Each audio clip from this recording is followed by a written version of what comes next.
And so that, in a nutshell, is basically, what the zone is trying to create. And I'll just show you real quick here that if I were to go to all science, for example, all science concepts, you get all your science concepts, 1st through 12th grade. And you can click on physical science first, second, and you can see that vertical articulation and progression between the levels.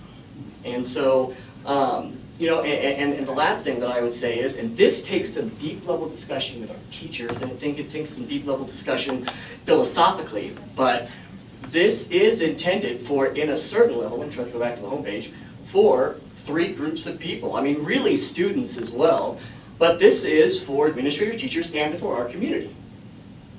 We're not looking for community to be able to go in here and look at every single lesson plan and this and that, because it just wouldn't be appropriate. Lessons are too fluid. But what they can do is that they darn well can know exactly what standard their students are learning, and even at a unit level, how is that being taught? And so I think that's pretty exciting, and I think it brings a lot more collaboration to our parents and our entire community. So that's that piece. So that's really the curricular piece. The next piece is the eval system. And if I were to sit here and to explain the eval system, it would take at least a half an hour, if not an hour, for us to go through page by page and look at the eval system. Since we don't want to do that today, what I did want to let you know is try to address some specific questions that have been asked about the eval system. There's been questions about tenure and about non-probationary status. All of that actually is the same. It is intended, let me say this, is intended to be the exact same in this evaluation system. 2 years of consecutive ineffectiveness rating leads to loss of non-probationary status, portability of teachers would be effective, non-forced placement of teachers, all of these things that SB 191 covers. We're not trying to get rid of any of them at all. What we're trying to do is to make the case that we can more sufficiently determine how that growth is measured and used, and that we want the autonomy to be able to use that as a body of evidence for our teachers, and that 100, not 50. Because right now in state law it says there's 6 Colorado teacher quality standards, there's 27 different elements to it, 25 of those are 50%, and 2 of them are 50%. We don't find that equitable. And so we want to take that 50% that they're saying for the student growth piece, and we want to use that as a body of evidence to show that teachers are growing. But this is a law. So where is it in the law that allows a district to deviate from this law that's already been signed in? I can't find it. I've been looking for it. It basically says that, that the district will require to ensure the educators' evaluation system complies with the state. It doesn't say that we're able to deviate from that we must make sure that we comply with that. So I'm trying to figure out how we're allowed to go from the law. Maybe someone else could tell me. We can go through the waiver process and do some of that. And some of this is still new and really hasn't been implemented in the statute yet. So there is some flexibility, especially with our political alignments. My question is, does that answer your question? Well, yes and no. We can go through the waiver position, but can we change that? Can we, as the board, change that prior to that going through the waiver?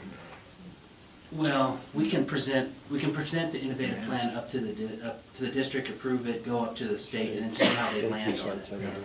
Is this? I really am excited about what you just said.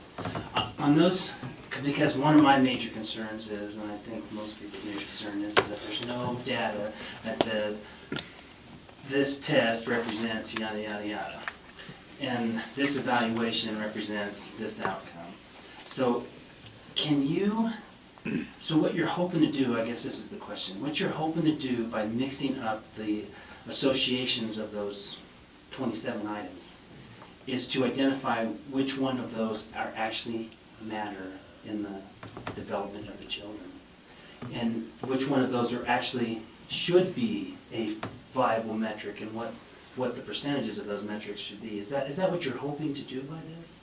That is a component. I'm going to tell you that that is one component of it that we can tell which, because we'll be able to report out by teacher quality standards still, by the 5 teacher quality standards. But I think even moreover than that, I think it's also to attempt to, when you have 27 different elements that you are expected to meet or exceed, basically, every single year, how do you do that? Especially when the elements are broad. They're broad elements, and there's 27 of them. So what we want to do is break it down to 3 growth, 3 strength, and be able to focus on those elements that have been shown in Robert Marzano. Dr. Robert Marzano is the guru of educational research that shows that those particular practices lead to increased student achievement. Can you, so the hope here is to create an environment, one, of adaptability. Yes. And secondly, is the ability to, if we were to approve a waiver and send it up to the state, the hope is that over the first year to find some quantitative data that could back up these results. Now, the great thought process, I love it, I'm on board with you 100%. However, like Marie mentioned earlier, the standardized tests often don't represent what's happening in there. So how do we get past that? If I could wait to the accountability piece again, because I think that we addressed some of that at the end of the accountability piece, honestly. The other things to address in this is, and the assurances document, I don't want to, as I say, belabor the point if you don't want to talk more about it now, but I will just tell you that the zone isn't expecting anything as far as that assurance document goes. What we are respectfully requesting is that you look at the assurances document, and the ones that you can't say meets because we're looking for the waiver, that we still pass it on through to the state with a progressing on that particular element. Now, I don't know if Amber's still here or not, but there has been in my opinion, an advantageous change in that assurances document, because it used to be check or no check. And if you didn't have one of those boxes checked, you're not going to get that through. Now it's a PM, so progressing or meets, progressing towards or meeting. And that you can still pass that through to the state under those qualifications. And so, and to be completely honest with you, if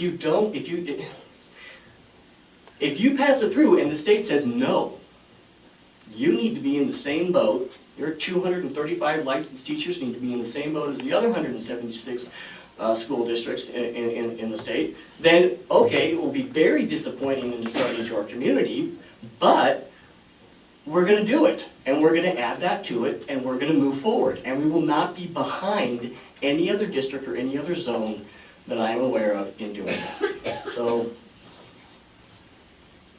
that's basically what we're asking for with the evaluation piece. Mike, will you have, if it were to pass here and be failed at the state level, for the 50%, do you have your assessments identified that would make up the 50%? We do. Okay. Then my question is, why can't you just use those 50% now to guarantee that it will go forward? If you've already got them in place, why aren't you using those to be accountable? Because we don't want, because it's the wrong things to be accountable to, in our opinion. It's not effective to be held accountable to 50% of a student growth assessment, of which I have to add, there's absolutely no consistency across the state of what those assessments are going to even be or how they're going to be measured. I mean, you could be a teacher in a classroom, and I won't use our district, well, okay, let's talk about any other district. You could be a teacher in a classroom, and then across the hallway teaching the same level, you could have a completely different way of measuring that student's growth. And you could say to one of the teachers, yeah, if you get 80% of your students to pass DIBELS, I'm going to consider that effective. But with this teacher say, you need 95%. So to me, it's a prime example of how the state has passed a mandate and a law without actually knowing how it's going to actually be implemented. Well, the whole part, interesting to Tammy's question, which I think doesn't, if all of those 27 are so broad that they can be defined in almost any type of scenario, it takes a particular type of teaching to adapt to, and maybe it's, we'll say,